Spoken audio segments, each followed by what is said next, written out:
Assalamualaikum warahmatullahi wabarakatuh. Perkenalkan kami dari kelompok 12 mahasiswa Universitas Bina Sarana Informatika dari Margonda. Kali ini kami akan menjelaskan mengenai aturan-aturan pemerintah yang ada berkaitan dengan periklanan hukum positif di Indonesia bagian 1. Sebelumnya perkenalkan dulu anggota kami terdiri dari 5 orang. Yang pertama ada saya, Rifki Aldi Pratama, lalu Siti Nurma, Ilham Robi Hartono, Sanina Rehanifa Muafi, dan Tri Hartutingsi. Hukum positif tentang periklanan. Tatanan hukum yang ada saat ini akan menyidik dan menuntut pelaku pelanggaran hukum di bidang periklanan, sama dengan dalam kasus-kasus pelanggaran hukum lainnya. Dengan memberi bobot tertentu terhadap pemerakarsa atau otak pelaku utama dan yang membantu terjadinya pelanggaran tersebut. Dalam kasus periklanan, pelanggaran atas peraturan dapat langsung dituduhkan kepada pelaku, baik secara perdata maupun secara pidana, adalah sebagai berikut. Untuk yang bagian pertama ini, kami akan menjelaskan dari nomor 1 hingga nomor 7. Yang pertama ada KU Perdata atau BW. BW ini singkatan dari Burgerlijk Wetboek, atau dari bahasa Belanda yang artinya Kitab Undang-Undang. Yang pertama tentang perdagangan, lalu yang kedua KUH Pidana tentang perdagangan, yang ketiga Undang-Undang RI nomor 8 tahun 99 tentang perlindungan konsumen, nomor 4 nomor 40 tahun 99 tentang pers, yang kelima nomor 32 tahun 2002 tentang penyiaran, yang keenam nomor 7 tahun 96 tentang pangan, lalu yang 7 yang terakhir nomor 69 tahun 99 tentang label dan iklan pangan. Nomor 1, KU Perdata atau BW tentang perdagangan.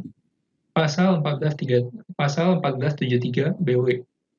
Penjual diwajibkan menyatakan dengan tegas untuk apa ia mengikatkan dirinya.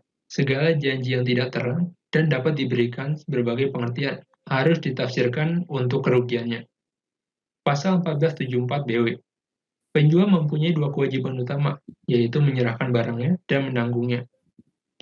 Pasal 1491 BW. Penanggungan yang menjadi kewajiban penjual terhadap pembeli adalah untuk menjamin dua hal, yaitu pertama, penguasaan benda yang dijual secara aman dan tentram. Yang kedua, terhadap adanya cacat-cacat barang tersebut yang disembunyikan atau sedemikian rupa sehingga menertibkan alasan pembatalan pembeliannya. Lalu yang terakhir, pasal 1504 BW. Penjual diwajibkan menanggung cacat pada barang yang dijual, yang membuat barang itu tak layak untuk pemakaian atau dapat mengurangi pemakaian itu, sehingga seandainya si pembeli mengetahui cacat itu, ia sama sekali tidak membeli barangnya atau tidak akan membelinya selain dengan harga yang kurang.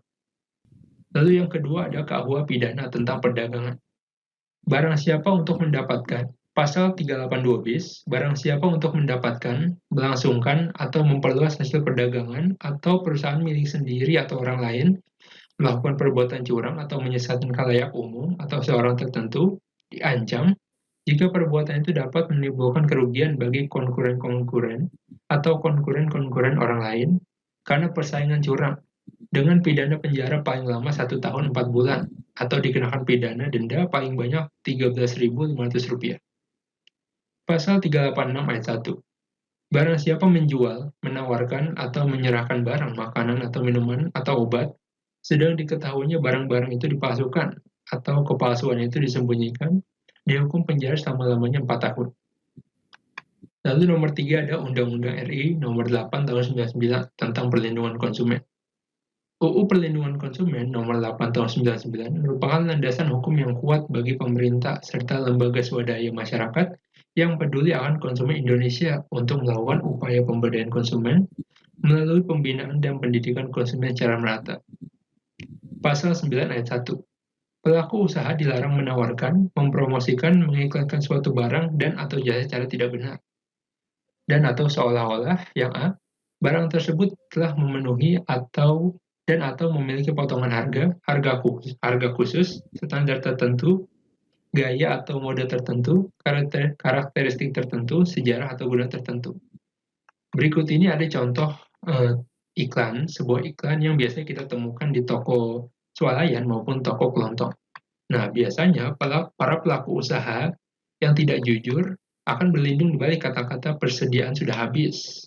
Padahal, Aslinya para pelaku usaha tidak niat untuk memberikan hadiah berupa satu lifebuoy setiap pembelian satu rinso. Lalu yang kedua ada barang tersebut dalam keadaan baik dan atau baru. Undang-Undang RI Nomor 8 Tahun 99 Lanjutan tentang Perlindungan Konsumen. Yang C, ada barang atau jasa tersebut telah mendapatkan dan atau memiliki sponsor, persetujuan, perlengkapan tertentu, keuntungan tertentu, ciri-ciri kerja atau aksesoris tertentu. Berikut ini di bawahnya juga ada contoh baju bikinan produksi rumah atau homemade, lalu diberikan emboss atau logo Hugo Boss yang merupakan logo dari Jerman. Baju ini sebenarnya dia produksi sendiri tapi menggunakan brand orang lain sehingga lebih laku di pasar. Lalu yang D, barang atau jasa tersebut dibuat oleh perusahaan yang mempunyai sponsor, persetujuan atau afiliasi. Yang E, barang tersebut tidak mengandung cacat tersembunyi. Berikut ini ada beberapa contoh barang yang cacat yang biasanya disembunyikan oleh para pelaku usaha sehingga konsumen tidak dapat melihatnya dan langsung membelinya tanpa diketahui. Berikut ini akan dilanjutkan oleh anggota kedua, yaitu Siti Nurma. Dipersilakan. Ya, di sini saya akan menjelaskan tentang UU RI Nomor 8 Tahun 1999 tentang perlindungan konsumen. Di bagian F, secara langsung atau tidak langsung merendahkan barang dan atau jasa lain. Yang G, mengandung sesuatu yang mengandung janji yang belum pasti. Contohnya di bawah ini seperti ada jasa pengiriman barang dengan jaminan garansi uang kembali.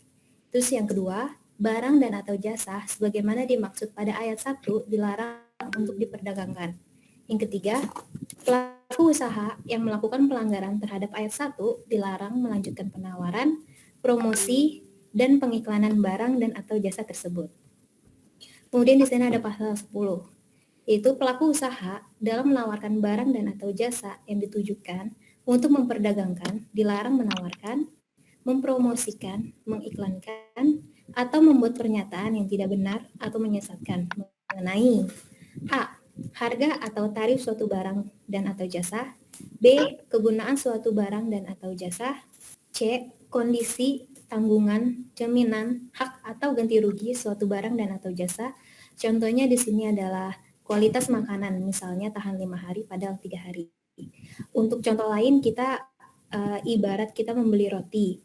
Di situ dituliskan tahan 5 hari. Padahal 3 hari saja makanan tersebut sudah bulukan atau jamuran.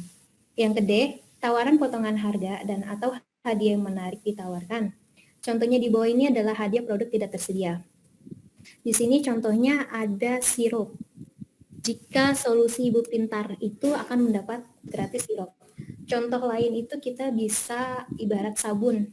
Di mana sabun itu biasa di kemasan itu ditulis mendapatkan hadiah menarik yang ditukarkan melalui customer service. Padahal dalam customer service itu tidak tersedia hadiah tersebut. Kemudian yang E, bahaya penggunaan barang dan atau jasa. Lanjut pasal 11.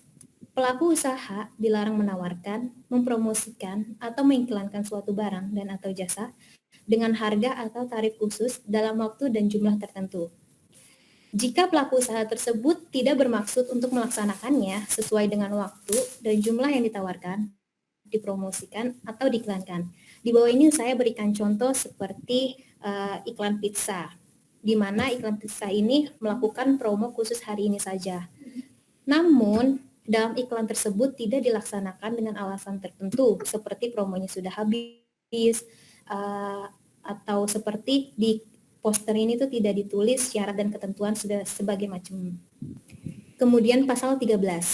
Yang pertama, pelaku usaha dilarang menawarkan, mempromosikan atau mengiklankan suatu barang dan atau jasa dengan cara menjanjikan pemberian hadiah berupa barang dan atau jasa lain secara cuma-cuma dengan maksud tidak memberikannya atau memberikannya tidak sebagaimana yang dijanjikannya.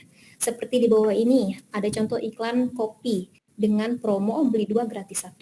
Kemudian yang kedua, pelaku usaha dilarang menawarkan, mempromosikan atau mengiklankan obat tradisional, suplemen makanan, alat kesehatan, dan jasa pelayanan kesehatan dengan cara menjanjikan pemberian hadiah berupa barang dan atau jasa lainnya.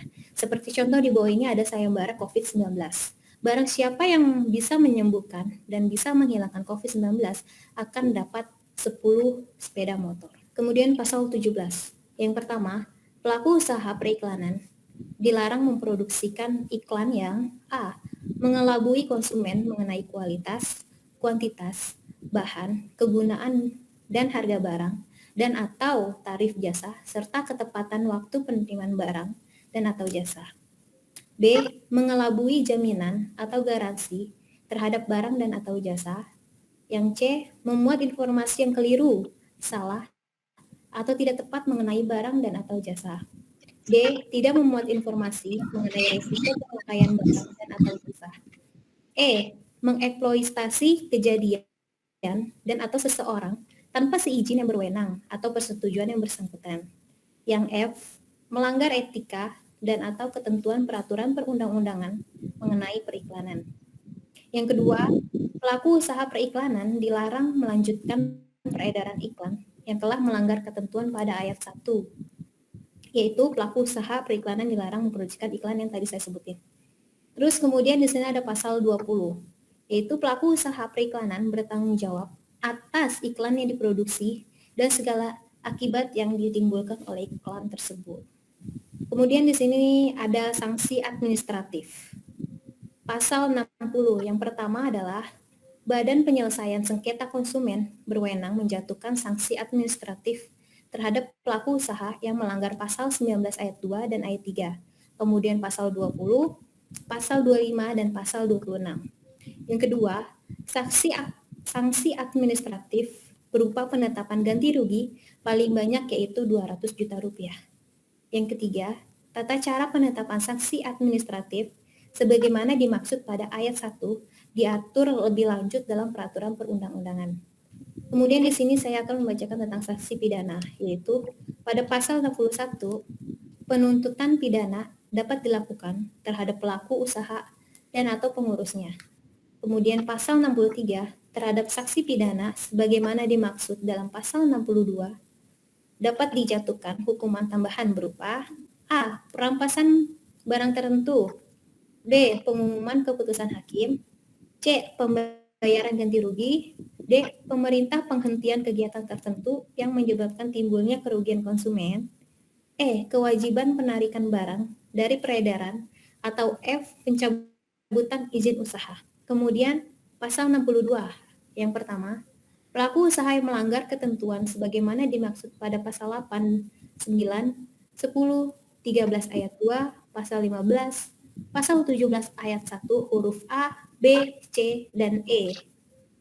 Ayat 2 dan pasal 18 dipidana dengan pidana penjara paling lama 5 tahun atau pidana denda paling banyak yaitu 2 miliar rupiah. Yang kedua, pelaku usaha yang melanggar ketentuan sebagaimana dimaksud pada pasal 11 dan pasal 12, pasal 13 ayat 1, pasal 14, pasal 16, dan pasal 17 ayat 1 huruf D dan huruf F dipidana dengan pidana penjara paling lama 2 tahun atau bisa juga dengan pidana denda paling banyak itu 500 juta rupiah. Yang ketiga, terhadap pelanggaran yang mengakibatkan luka berat, sakit berat, cacat tetap, atau kematian diberlakukan ketentuan pidana yang berlaku. Untuk slide selanjutnya dilanjutkan oleh Ilham. Oke, selanjutnya saya akan melanjutkan presentasi nomor 4 Undang-Undang RI nomor 40 tahun 1999 tentang pers. Pasal 13, perusahaan pers dilarang memuat iklan yang berisi 1. Yang berakibat merendahkan martabat suatu agama dan atau mengganggu kerukunan hidup antar umat beragama serta bertentangan dengan rasa kesusilaan masyarakat. 2. Minuman keras, narkotika, psikotropika, dan zat adiktif lainnya, sesuai dengan ketentuan peraturan perundang-undangan yang berlaku. 3. Peragaan wujud rokok dan atau penggunaan rokok. 5. Undang-Undang RI nomor 32 tahun 2002 tentang penyiaran. Pasal 46. 1. Siaran iklan terdiri atas siaran iklan niaga dan iklan layanan masyarakat. 2. Siaran iklan wajib mentaati asas tujuan, fungsi, dan arah penyiaran sebagaimana dimaksud dalam pasal 2, 3, 4, dan pasal 5. 3. Siaran iklan niaga dilarang melakukan 1. Promosi yang berhubungan dengan ajaran suatu agama, ideologi, pribadi, dan kelompok yang menyinggung perasaan atau merendahkan martabat agama, ideologi, pribadi, atau kelompok lain. Kedua, promosi minuman keras dan sejenisnya dan bahan atau zat adiktif. Hal-hal yang bertentangan dengan kesusilaan, masyarakat, dan nilai-nilai agama dan atau 4. Eksploitasi anak di bawah usia 18 tahun. 4. Materi siaran iklan yang disiarkan melalui lembaga penyiaran wajib memenuhi persyaratan yang dikeluarkan KPI. 5. Siaran iklan niaga yang disiarkan menjadi tanggung jawab lembaga penyiaran. 6. Siaran iklan niaga yang disiarkan pada mata acara siaran anak-anak wajib mengikuti standar siaran untuk anak-anak. 7. Lembaga penyiaran wajib menyediakan waktu untuk siaran iklan layanan masyarakat. 8. Waktu siaran iklan niaga untuk lembaga penyiaran swasta adalah 20%, sedangkan untuk lembaga penyiaran publik paling banyak 15% dari seluruh waktu siaran. 9.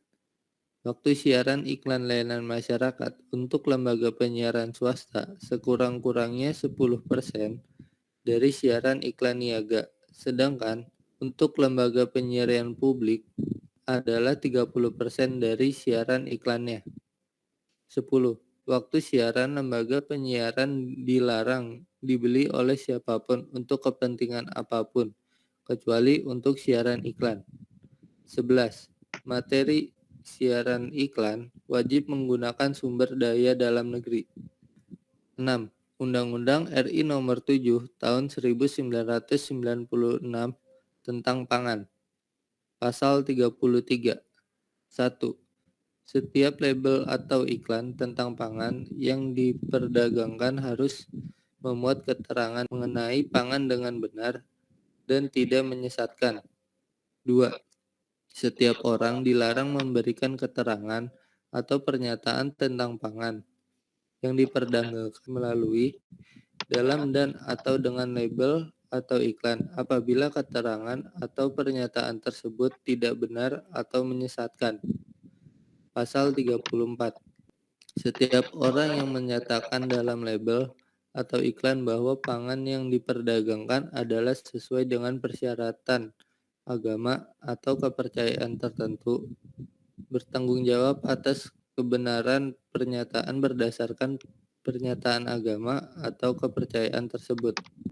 7. PP RI Nomor 69 Tahun 1999 tentang label dan iklan pangan. Bagian 1. Umum. Pasal 45.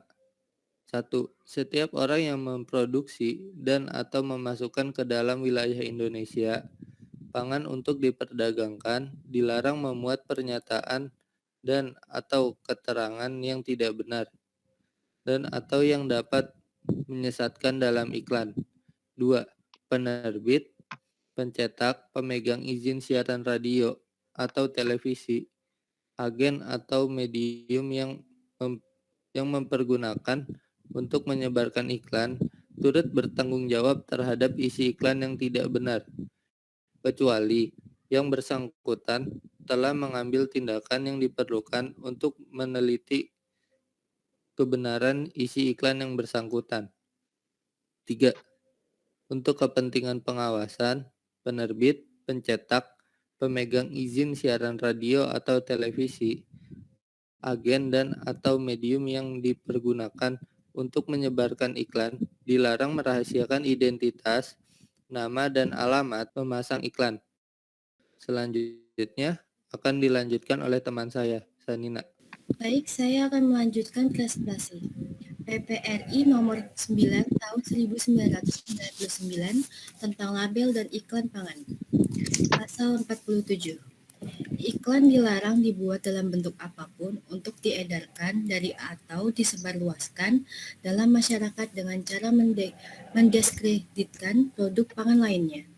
Iklan dilarang semata-mata menampilkan anak-anak berusia di bawah 5 tahun dalam bentuk apapun. Pangan tersebut diperuntukkan bagi anak-anak yang berusia di bawah 5 tahun. Iklan tentang pangan olahan tertentu yang mengandung bahan-bahan yang berkadar tinggi yang dapat membahayakan dari dan atau mengganggu perkembangan anak-anak dilarang dimuat dalam media apapun yang secara khusus ditujukan untuk anak-anak. Iklan tentang pangan yang diperuntukkan bagi bayi yang berusia sampai dengan 1 tahun dilarang dimuat dalam media massa kecuali dalam media cetak khusus tentang kesehatan setelah mendapat persetujuan Menteri Kesehatan. Dan dalam iklan yang bersangkutan wajib memuat keterangan bahwa pangan yang bersangkutan bukan pengganti ASI. Seperti contoh gambar iklan di bawah ini, ada anak kecil meminum soda merek Pepsi yang dimana anak di bawah umur tersebut belum diperbolehkan mengkonsumsi minuman bersoda tersebut. Bagian 2 tentang iklan pangan yang berkaitan dengan gizi dan kesehatan, pasal 48, menyatakan dalam bentuk apapun tentang manfaat pangan bagi kesehatan yang dicantumkan pada iklan dalam media massa harus disertai dengan keterangan yang mendukung pernyataan itu pada iklan yang bersangkutan secara jelas hingga mudah dipahami oleh masyarakat. Pasal 49, iklan dalam media massa yang menyatakan bahwa pangan tersebut adalah pangan yang diperuntukkan bagi orang yang menjalani diet khusus, wajib untuk mencantumkan unsur-unsur dari pangan yang mendukung pernyataan tersebut. Selain keterangan bagaimana yang dimaksud dalam ayat 1, iklan tersebut wajib pula memuat keterangan tentang kandungan gizi pangan serta dampak yang mungkin terjadi apabila pangan tersebut dikonsumsi oleh orang lain yang tidak menjalankan diet khusus yang dimaksud.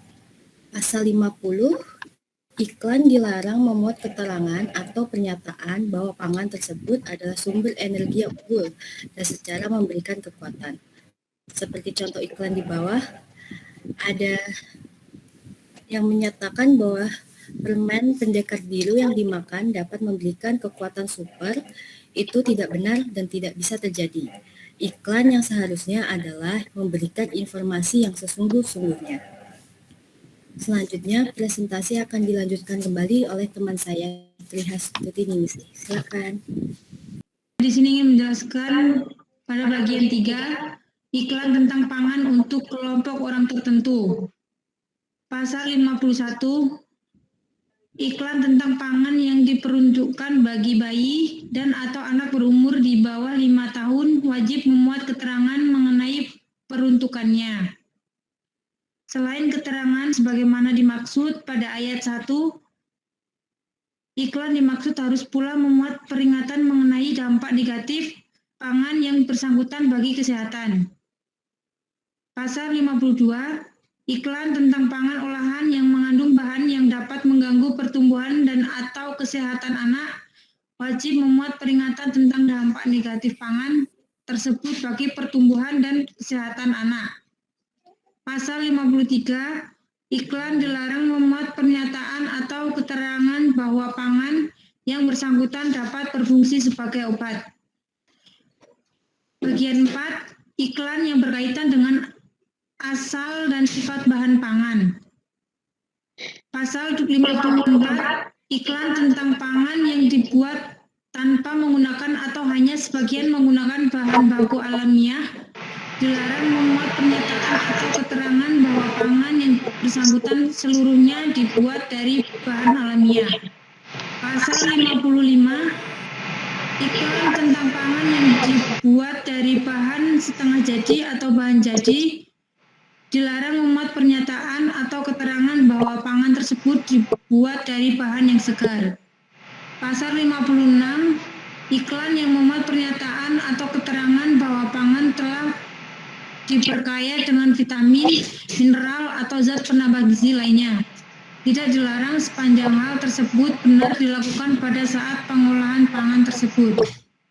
seperti pada iklan sereal Coco Crunch. Pasal 53, pangan yang dibuat atau berasal dari bahan alamiah tertentu hanya dapat dilakukan sebagai berasal dari bahan baku alamiah tersebut. Apabila pangan tersebut mengandung bahan alamiah, yang bersangkutan tidak kurang dari persyaratan minimal yang ditetapkan dalam Standar Nasional Indonesia.